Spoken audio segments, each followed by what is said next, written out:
这系列，各位观众朋友，大家好，欢迎您收看藏人行政中央电视台本周西藏华语新闻节目，我是主持人卓玛。本期的主要新闻有：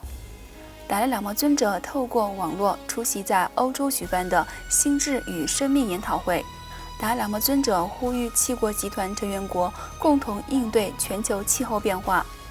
达赖喇嘛尊者致函祝贺印度总理莫迪70华诞。西藏东部阿木区呼藏人政治犯帕巴加在关押8年后获释。长期支持西藏的印度友人卡拉碧女士逝世。藏人行政中央领导人悼念2名印度政要逝世。欧洲理事会主席希望在欧中人权对话期间访问西藏。法国国会参议院支持西藏小组为达赖喇嘛尊者举办庆生活动。下面请看详细内容。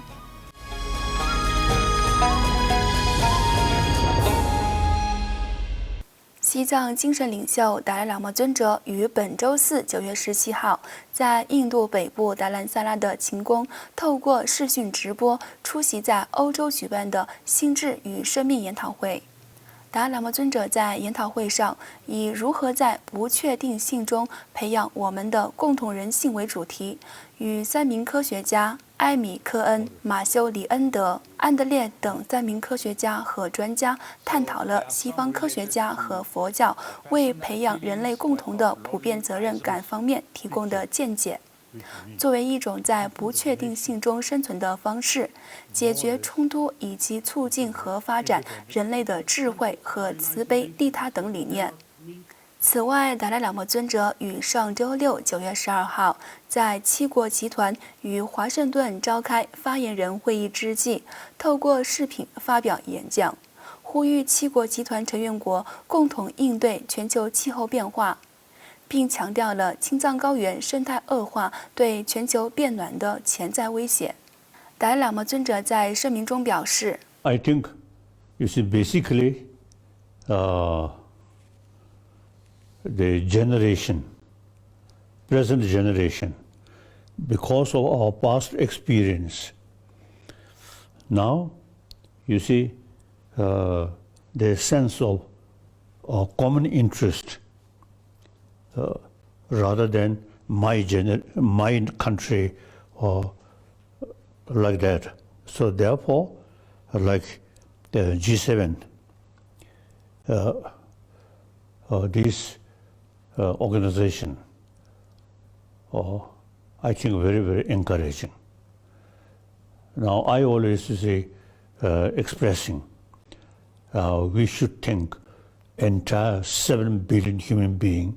one human community. So future, we have to think the 7 billion human beings rather than my nation, my religious group, like that. So I think if we look past history, there's too much emphasis individual nation, individual religion, and including color. So it creates a lot of problem. Now today, the global warming also now become very serious matter. Some my friend, the global warming, next few decades, it become more serious. So therefore, now the people, the G7, you see people is showing interest about the global warming. It is very, very important. 据了解，《洛杉矶时报》于当天发表专题报告，呼吁人们，特别是各国政要，响应达赖喇嘛尊者的呼吁，保护生态环境，立即着手解决环境恶化问题，并拯救地球。另外，本周四9月17号是印度总理纳伦德拉·莫迪70周岁华诞。达赖喇嘛尊者于当天致函表达祝福，并向印度政府与人民表达了衷心的感谢。尊者在信函中提到新冠病毒疫情对人类造成的威胁与损失，同时强调人类要共同抵抗疫情的重要性。此外，尊者感谢印度政府在这场全球性的灾难中竭力采取的防护措施。尊者还在信函中强调印度与西藏之间的特殊关系，并指出藏人一直将印度视为圣地。同时，在过去61年中，印度成为了流亡藏人的第2个故乡。因此，尊者感谢印度政府与人民长期以来的支持和援助。此外，因遭中共当局指控于2012年协助当地1名藏人自焚而被判刑8年之久的藏人政治犯帕巴加于近日获释。西藏东部阿木区呼现中共统治下的甘南藏族自治州夏河县阿木区呼镇，藏人拉卯才丹因不满中共当局的高压统治，于2012年10月26号在该县的法院前自焚。随后，中共当局指控当地藏人帕巴加涉嫌协助拉卯才丹自焚，并往自焚者身体喷洒汽油。同年12月4号，他遭到当局的拘捕，并被判处8年有期徒刑。据悉，现年57岁的藏人帕巴加在中共监狱服刑8年后，于近日获释。由于当局严密封锁西藏境内的讯息，目前他的健康状况无法获悉。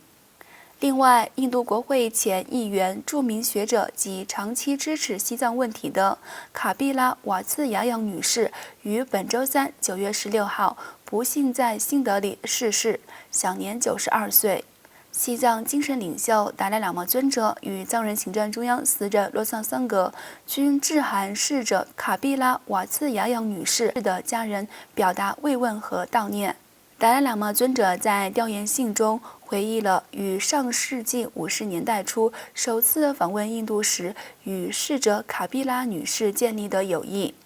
并感谢卡碧拉女士为维护西藏文化所做出的努力，强调她是西藏人民的终身朋友。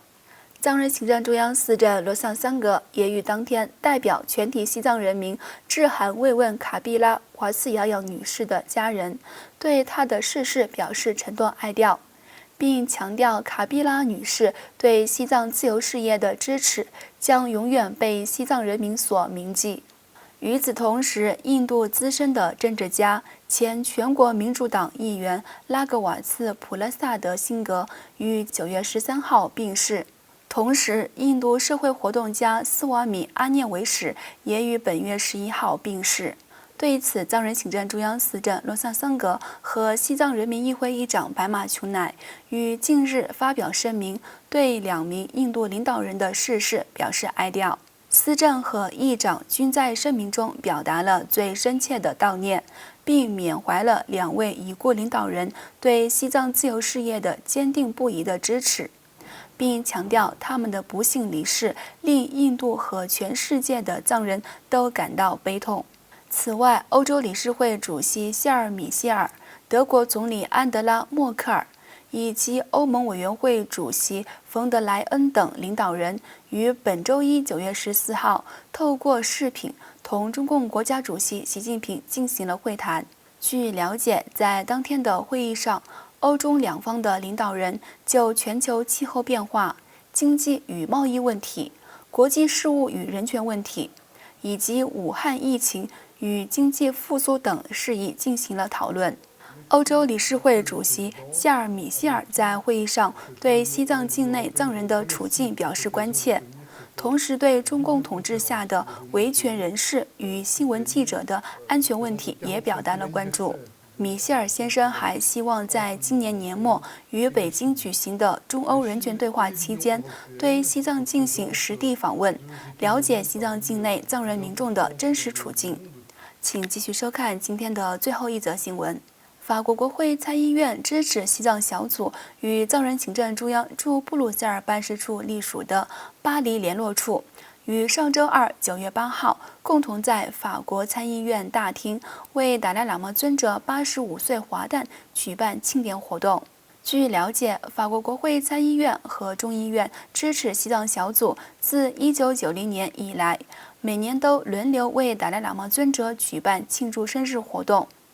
然而，今年由于受到新冠病毒疫情的影响，推迟了庆典活动。法国国会参议院支持西藏小组主席米歇尔·莱恩森在庆典活动上致辞时指出，达赖喇嘛尊者不仅是世界和平的倡导者和西藏人民的精神领袖，也是深受法国民众爱戴和尊重的伟人。他表示很荣幸能为尊者庆祝生日。同时，他指出，他将遵循尊者一直以来向世界民众倡导的和平与慈悲理念，并承诺继续支持西藏事业。观众朋友，以上是本期节目的全部内容。欲了解更多有关西藏境内外的讯息，请登录屏幕下方的网址。感谢大家的收看，我们下期节目再会。